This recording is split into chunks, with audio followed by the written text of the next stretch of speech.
All right. So let's start with the Serenity Prayer.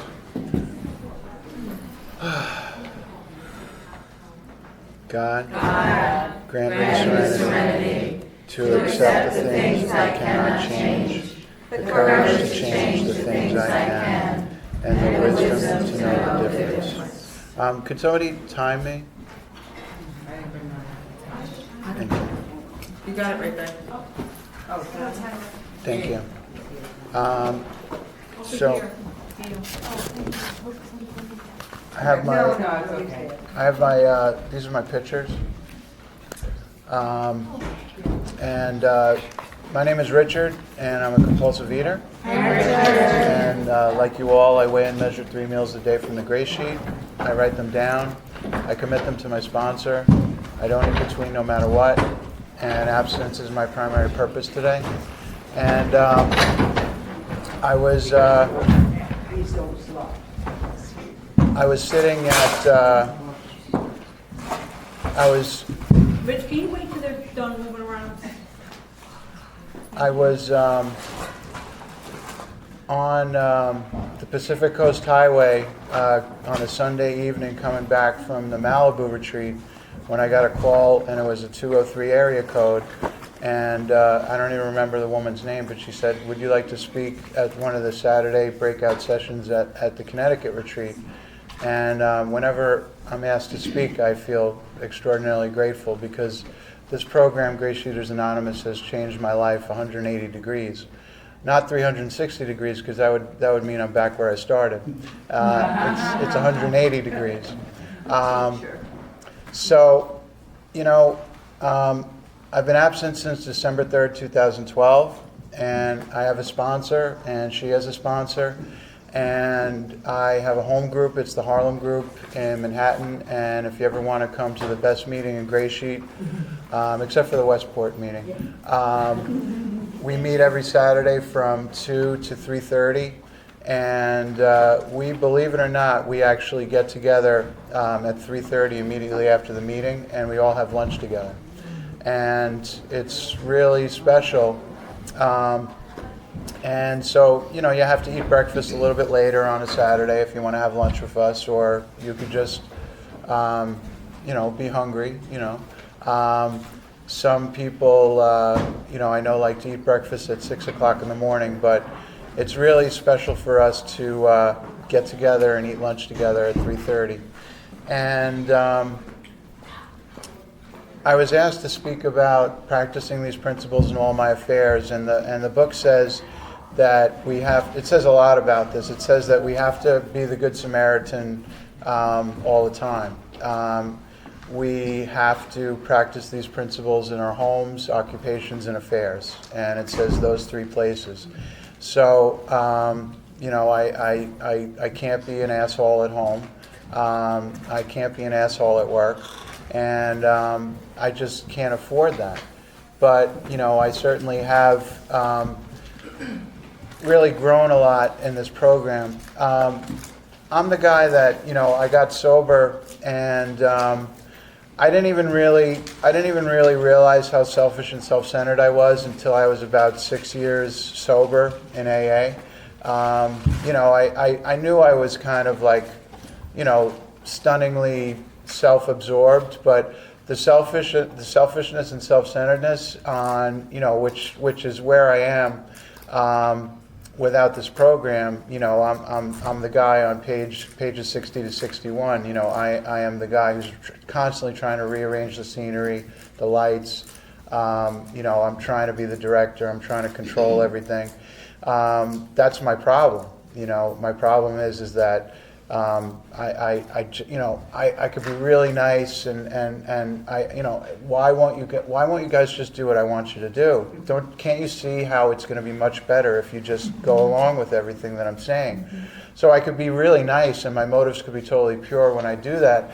But I also have this other side. I could also be nasty and mean, and so it matters very little. But the thing that this is about the 12th step, and the reason why I sponsor a lot, like it's the most important thing in my life. My primary purpose is to stay abstinent and help the next compulsive eater. and I've been given amazing opportunities, and I made this decision when I was about 6 months abstinent. I said I do not want to question my motives. So even though my sponsor is a woman, I am only going to sponsor men. And that was something that, seemed real clear to me, and I've never deviated from that. And the great thing about that is that, I have my email on the Greysheet website, and I get emails all the time, will you sponsor me? And now I just say, oh, my wife is available. So that works out really well if it's a woman emailing me. But I get emails all the time, and I put myself out there, and there's this Facebook group that a couple of you probably know about, and there's so many opportunities to be of service on this, in so many different areas, and just today, somebody, a man that I've seen struggle, for years. Said that he was, looking for a sponsor, and he put it on the Greysheet group, and I called him and I said, I'd be happy to help you, and that's why I'm here. That's what I've been molded for. That's why I do what I do, because I want to be able to help these guys that are just like me. And I'm not going to talk about the food, because the food is down and I'm abstinent and I've been the same weight for 10 months. That's Greysheeters Anonymous. It works. So the food plan is really easy. Keeping the food down is really easy. I was the guy that could not walk past the food truck without stopping. I was the guy who could not drive past the drive-thru without veering towards the drive-thru. And now those places, by the grace of God, you guys in this program do not speak to me. I do not have the obsession of the mind, and that's a miracle. And that's, I don't know why that is. I don't know why I don't obsess about the foods we avoid. I'd like to think that it's a calibration of all of these things that we do. It is the 12 steps, it is the meetings, it is the phone calls, it is being here with all of you. I don't know why my mind doesn't say, come on, let's go to the drive-thru one more time. But it doesn't, and that's a miracle. So the food is down. I've been the same weight. I gained a couple of pounds over the winter because, if there's a rule, I'll break it. And, over the winter, I'm just, going nuts with, abstinent food, and I gained 7 pounds, But hey, this is a great place, because I could call up somebody and be like, have you ever gained weight in abstinence? That's really weird, right? And people are like, yeah, that really sucks. This is what you do.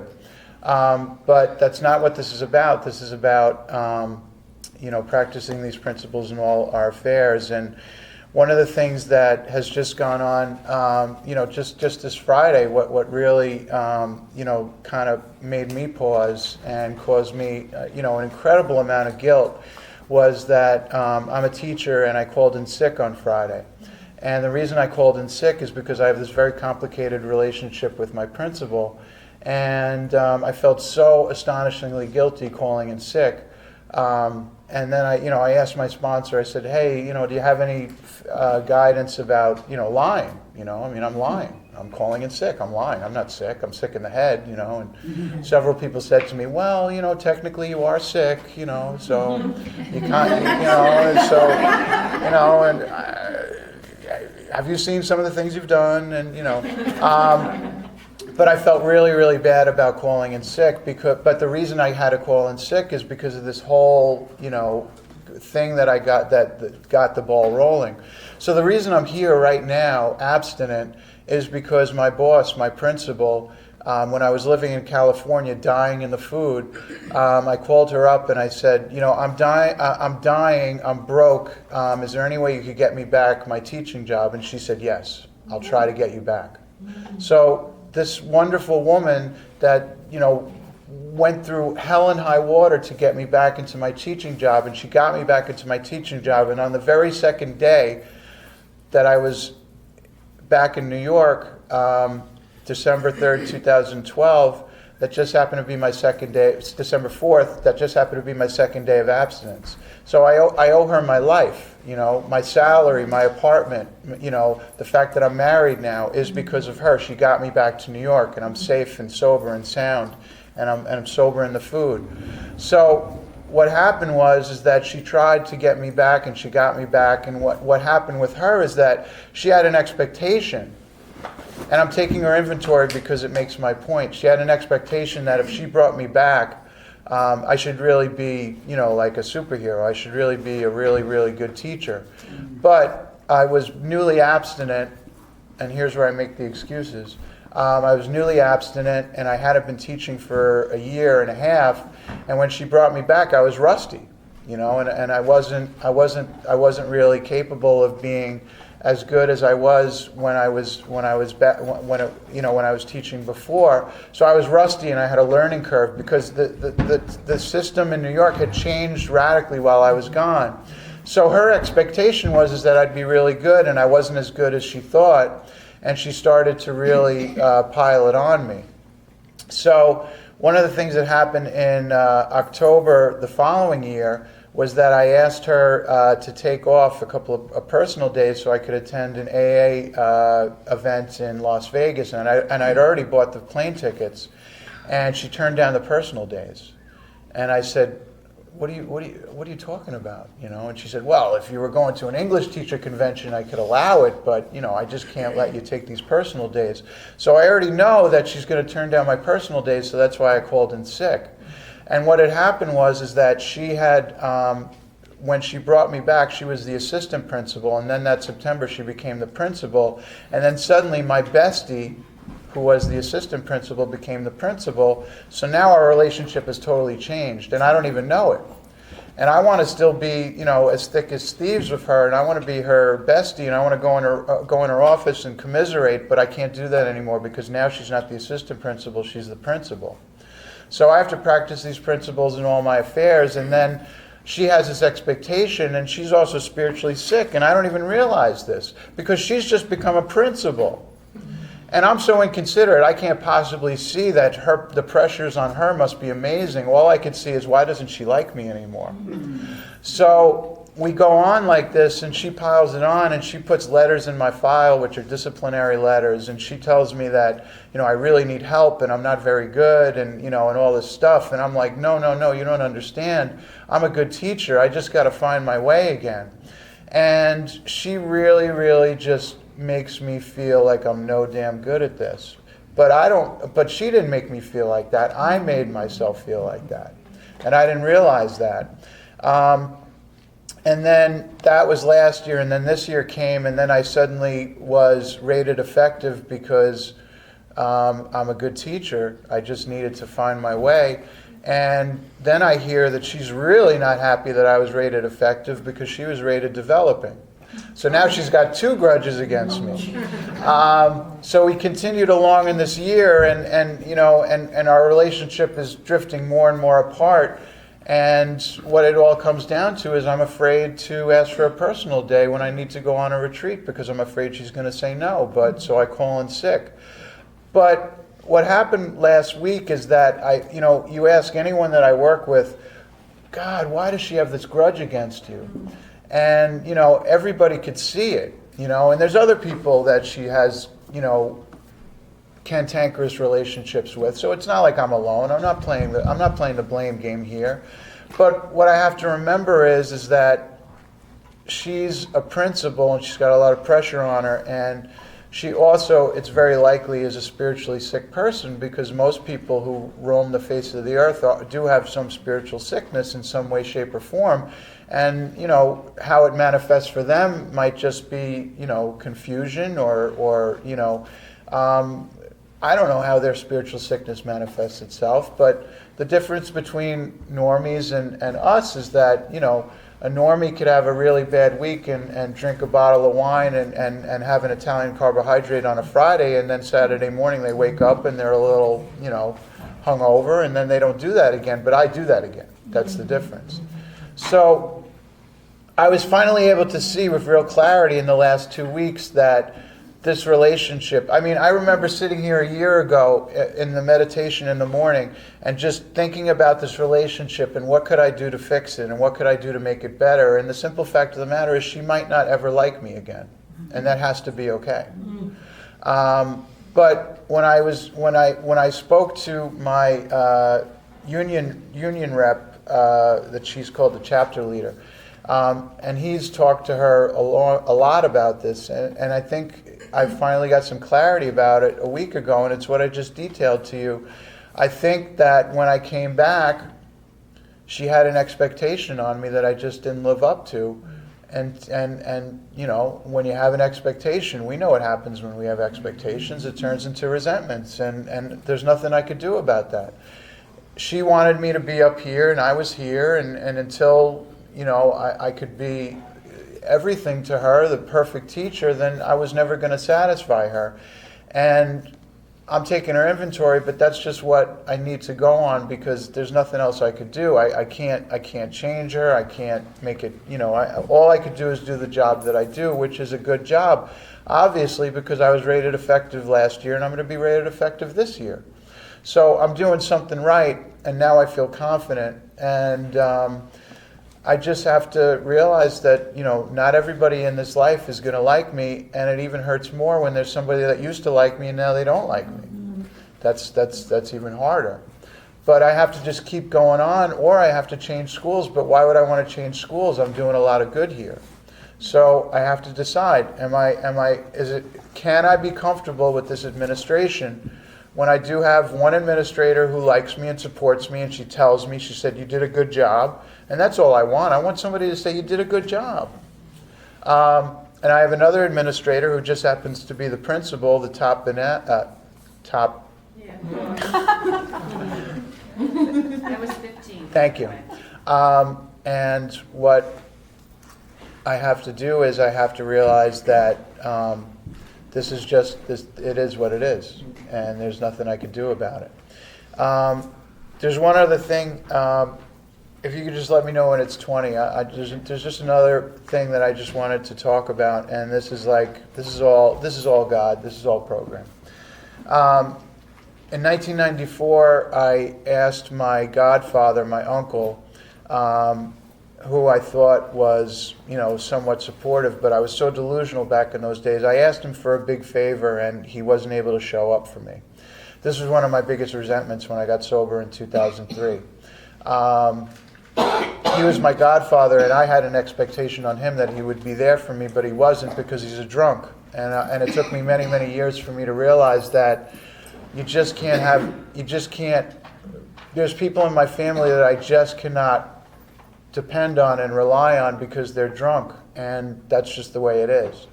So I made my amends to him in 2004, and it wasn't really a good amends because I didn't really say what I wanted to say, and I always felt like the relationship was adrift. But I constantly had to remind myself that this man is a drunk. This man is spiritually sick. There's nothing I could do about it. I've been sober for 12 and a half years, and he's still a drunk. And I think about the physiology of the alcoholic, and I say to myself, man, I was really messed up 12 and a half years ago, and this guy's been drinking for 40 years. The human body is amazing. So practice these principles in all your affairs. So I made that unsatisfactory amends, and then I heard somebody on a speaker tape say that, you know, maybe after 5 years you could make another attempt at an amends when you have some unresolved stuff. So in 2011, I sent him a letter, and I said, Uncle Dick, you know, I really just want to have a relationship with you. You know, Daddy died in 1998, and you're my godfather, and I just want to have some kind of a relationship with you because you're my godfather. And he didn't write me back. And I didn't know what to do, and I just let it go. And then my sister had a baby last summer, and then she asked me to become the godfather. And I knew what a godfather looked like to me. It looked like the person that if anything were to happen to my sister and her husband, God forbid, I would take care of my nephew Oliver, because that's what a godfather does. That's what I believe it to be. So there was some problems with that because I was never confirmed in the religion of my childhood, so I decided to get confirmed in the religion of my childhood. But as you know, ironically, the church where she had the christening, they just kind of like skirted the rules and allowed me to become the godfather without the confirmation. But I still went ahead, and I'm still getting confirmed next weekend. So I was the godfather 3 weekends ago. I was there for the christening. They held the baby up like Simba from The Lion King. And after the christening, there was a luncheon at this Italian restaurant that lasted for God knows how many hours. And my wife and I were there, and we were weighing and measuring, and I was like, and it was a great moment because I was able to ask for what I needed. And they brought out this little chintzy salad, and I said, this is what I need. And I love when I get to ask for what I need, because usually people bend over backwards and give you what you need. So if you're afraid to ask for what you need, just ask for what you need. So my godfather was at this christening party, and he's a shell of a man that he used to be, because he's had all sorts of maladies, plus he's an alcoholic, and he doesn't even look like he used to look, and he's totally diminished. And I shook his hand. And at the end of the christening, I was the godfather now, and he was my godfather, but he never was the godfather that I wanted him to be. But the takeaway from the christening, practice these principles in all your affairs, is that for the first time in my life, I was able to see the relationship for what it was. He wasn't capable of being what I wanted him to be, and that was okay. And so I let it go, and I was happy. I was like, I did not spend 1 millisecond in resentment against this man that I've had so many millions of years of resentment over, and I was just able to see him for who he is, a sick old man that I should probably just really, if there's anything I could possibly do for him, I would do it, because he's certainly not going to be on this planet for very much longer. So I just had to accept the fact that he was who he was. He was not capable of being who I wanted him to be, and I had to leave it where it belonged in the past. And I could have all sorts of flights of fancy about, my father being alive and singing Irish songs and being sad and drunk and on the bar stool with these men. But the men in my family are alcoholics, and there's nothing I could do about that. And now I'm a recovered alcoholic, and that's an amazing thing. And becoming my nephew's godfather means that when I first got sober, and I said to myself, I want to break this chain, this endless cycle of addiction I finally had. And that's what it meant to me when I became the godfather. And what it means to me when I practice these principles in all my affairs is that the food is down. I've been sober a long time, and I get opportunities to be of service. And last weekend, when I'm flapping my gums in the car with my sponsee, and he's asking me for all sorts of advice, and I find myself saying all these spiritual things. Why do I sponsor? Because when I flap my gums and I say all this stuff, that means that I actually have to be living it and not just flapping my gums. So that is why I sponsor, and that is why I keep current in the steps, and that is why I am a better man, certainly, than I was yesterday, because I practice these principles in all my affairs to the best of my ability. And I thank you for listening. Thank you.